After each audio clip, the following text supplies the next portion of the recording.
Terima kasih waktunya. Assalamualaikum warahmatullahi wabarakatuh. Waalaikumsalam warahmatullahi wabarakatuh. Selamat pagi Bu Dian selaku Kepala Ruang, dan selamat pagi teman-teman semua yang jaga malam dan jaga pagi. Mari kita panjatkan puji syukur pada kehadirat Allah Subhanahu wa Ta'ala yang telah melimpahkan rahmat dan melimpahkan kesehatan kepada kita, sehingga kita bisa bertemu pada pagi hari ini tanggal 20 Mei tahun 2024 ini dengan keadaan sehat walafiat. Untuk selanjutnya untuk dari Budian informasi atau Bu Bidan Dia untuk waktu yang diberikan. Teman-teman, kami menyampaikan beberapa hal terkait informasi dari rumah sakit. Yang pertama, saya mengingatkan kepada teman-teman PNS semua yang mempunyai kewajiban membuat kinerja BKN. Ini sudah akhir bulan, mohon untuk segera diselesaikan, membuat rencana aksi bulan Juni dan realisasi bulan Mei sebelum tanggal 5 Juni segera diupload agar penilaian tidak terlambat. Kemudian informasi yang kedua terkait laporan di SIM RS, mengingatkan juga untuk laporan Partes dan laporan KB jangan lupa diinput di SIM RS, dan masing-masing PJ laporan tetap membuat laporan dan bertanggung jawab untuk membuat laporan bulanan. Kemudian informasi yang ketiga, ini informasi dari BDRS terkait dengan permintaan bangsal yang sudah tidak memakai belangko, maka dari BDRS perlu disampaikan beberapa hal. Yang pertama dimohon untuk tetap konfirmasi ke BDRS melalui telepon. Yang kedua, apabila ada sampel permintaan darah, dimohon untuk membedakan sampel untuk laborat dan sampel untuk cross. Maka yang darah yang untuk cross diberi label cross atau bank darah, diberi nama bangsal, komponen darah, dan jumlah permintaan darah. Kemudian dari BDRS juga dari kita wajib mengkonfirmasi ke BDRS terkait jumlah permintaan darah dan komponen darah yang diperlukan untuk menghindari ketidaksesuaian orderan di SIM RS. Kemudian yang selanjutnya untuk permintaan darah, transfusi darah dimohon untuk menggunakan sampel baru, kecuali untuk pasien yang bayi atau anak apabila sampelnya terlalu sedikit atau tidak memungkinkan bisa untuk di cross.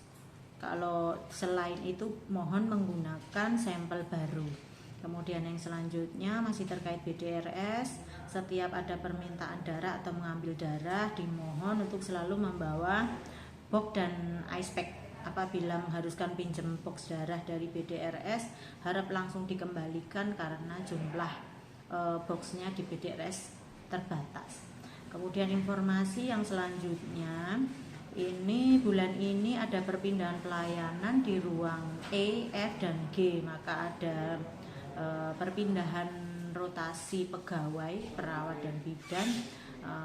Maka membuat teman-teman kita laksanakan surat perintah tugas ini dengan sebaik-baiknya, dengan penuh rasa tanggung jawab, karena mutasi ini merupakan hal yang biasa ya, agar mendapat suasana kerja yang baru sehingga lebih semangat dalam bekerja.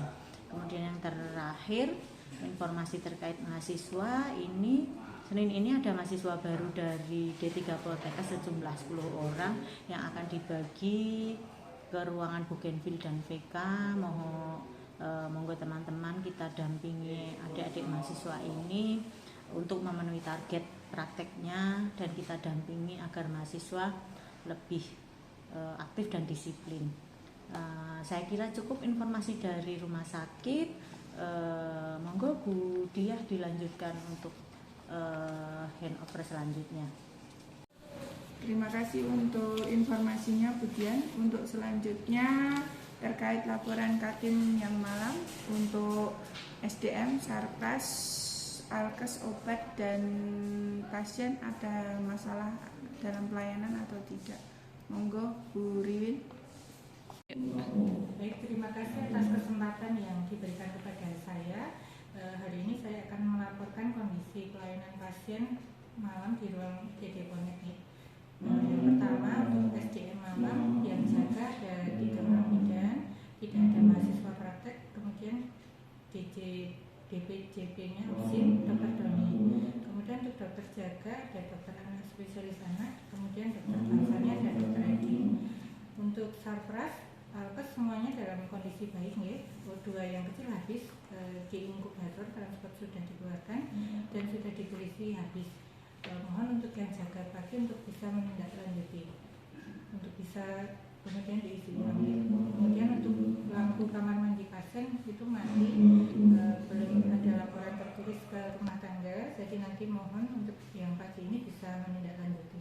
Kemudian untuk stok obat untuk persediaan cukup.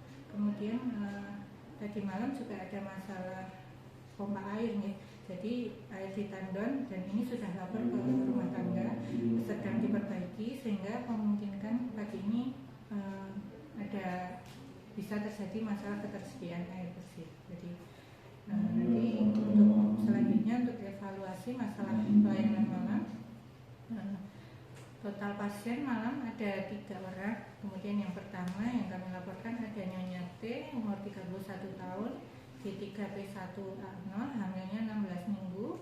Pasien datang sendiri jam 4, merasa hamil 4 bulan, sudah keluar lendir darah dari jalan lahir, rongkol-rongkol dan mengeluh mules.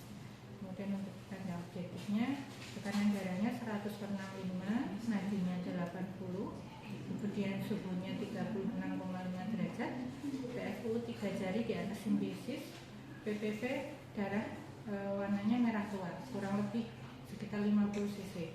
Kemudian untuk asesmennya, G3P1A1, hamil 16 minggu, diagnosanya abortus inkomplit. Untuk selanjutnya planningnya sudah terpasang infus asering, cek lab darah lengkap sudah lapor ke DPJP juga. Kemudian advis dari Dr. Doni, rencana kuretase hari ini.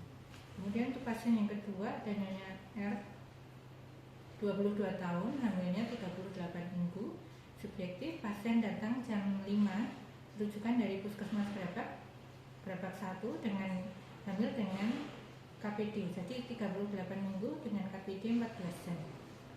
Merasa hamil 9 bulan, kencang-kencang masih jarang, keluar air ketuban sejak jam 3 sore, jam 15 menit.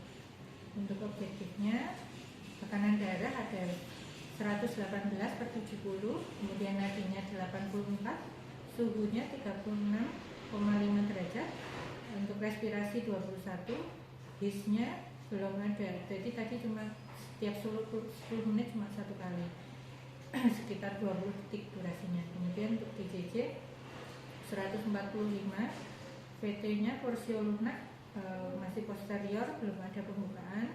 Bagian bawah kepala 1, lendir darah positif, terus air ketuban mengalir berwarna jernih.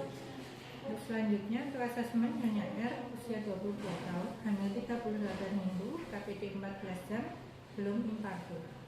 Untuk planning sudah terpasang infus aseri, terus kemudian lakmus tesnya hasilnya positif, cek lab darah lengkap sudah dilakukan PTG, sudah dilaporkan ke DPJP Dr. Doni.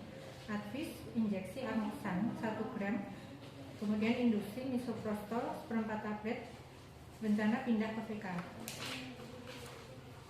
Untuk pasien ketiga ada Nyonya HD, G2P1A0, usia 22 tahun, hamilnya 41 minggu. Subjektif, pasien datang jam 6, rujukan dari klinik utama Budi Nugroho dengan G2P1A0, usia 22 tahun, hamil 41 minggu dengan diagnosa fetal distress. Ibu merasa hamil 9 bulan, kencang-kencang belum teratur, keluar air ketuban ngeyok sejak jam 2 malam. Kemudian untuk objektifnya, tekanan darah 120/80, suhu 36, nadi 80, his jarang, DJJ 160-165 kali per menit. Untuk VT, torsiol trabaluna posterior, belum ada pembukaan, bagian bawah kepala HOT 1, kemudian untuk lendir darah positif, air ketuban mengalir jernih. Untuk asesmen, Nyonya HD, G2P1A0, usia 22 tahun, hamil 41 minggu, KPD, belum infartu, fetal tachycardia. Sudah terpasang infus aseri, cek laborat sudah dilakukan, sudah CTG, O2 3 liter per menit sudah terpasang. Sudah lapor DPJP, kemudian advis dari Dr. Doni, resusitasi intrauterin, observasi ketat DJJ dan evaluasi, kemudian untuk bisa dilakukan CTG ulang untuk nanti selanjutnya kembali dilaporkan ke Dr. Doni. Terima kasih Bu Bidan Tiwin. Selanjutnya adakah yang mau diklarifikasi? Tidak ada.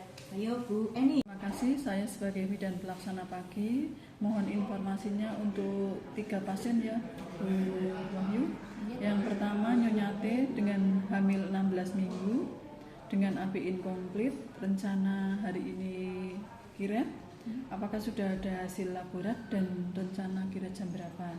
Untuk pasien Nyonya R hamil 38 minggu dengan KPD 14 jam, apakah antibiotiknya sudah dimasukkan dan sudah ada tanda tangan inform konsen untuk tindakan induksi. Untuk Nyonya HD hamil 41 minggu dengan KPD, DJJ terakhir berapa dan rencana CTG ulang jam berapa? Baik, izin kami menjawab untuk penata laksanaan pasien-pasien tersebut, nggih Bu. Yang pertama ini Nyonya T yang G3P1A1 hamil 16 minggu, abortus incomplete. Untuk hasil labnya di Simkes sudah ada tetapi belum kami print. Kemudian HB-nya sudah keluar tadi hasilnya 11 gram persen, leukositnya 8.600, HIV-nya negatif, HBsAg negatif. Kemudian untuk rencana koret hari ini nanti setelah selesai poliklinik sekitar jam 11 kami sudah daftar lewat SIM RS ya Bu, dan konsul dari dengan Dokter Bayu spesialis anestesinya sudah dibalas ACC, pasien sudah kami puasakan. Kemudian yang kedua untuk Nyonya RA yang hamil 38 minggu KPD 18 jam tadi, untuk antibiotiknya baru dilakukan skin test, hasilnya negatif, berarti antibiotiknya belum masuk. Mohon nanti tindak lanjut untuk antibiotiknya dimasukkan. Kemudian untuk inform konsen tindakan juga belum, masih menunggu suami karena tadi suaminya baru keluar cari sarapan. Kemudian untuk Nyonya HD yang hamil kedua G2P1A0 tadi hamil 41 minggu dengan KPD fetal tachycardia. Untuk DJJ terakhir jam setengah 7 tadi DJJ 155 sampai 162 kali per menit. Kemudian untuk nanti evaluasi CTG ulang jam 7.30 Bu. Untuk hasil laboratnya untuk minta tolong dilacak hasilnya dan dilaporkan ke DPJP dengan Dr. Doni SPOG. Begitu mungkin demikian jawaban untuk pertanyaan tadi yang ditanyakan oleh Bu Eniwati. Monggo kembali ke Bu Dia. Terima kasih Mbak Bidan Wahyudati untuk jawabannya, dan info tambahan selanjutnya akan ditindaklanjuti oleh yang jaga pagi. Bagaimana Bu Dian? Apakah ada hal yang tambahan yang mau disampaikan? Terima kasih untuk laporan pelayanan malam. Saya ingin menanyakan untuk ketersediaan tempat ruangan di Bougainville dan di PK, apakah masih ada yang kosong atau semuanya sudah penuh? Mohon informasinya. Ya.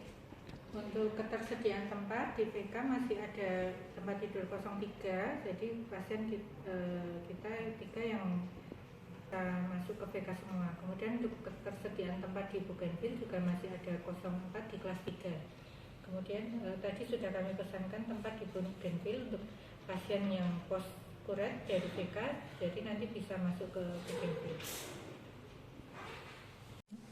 Baik Bu Riwin, terima kasih atas informasinya. Monggo Bu Dia dilanjutkan.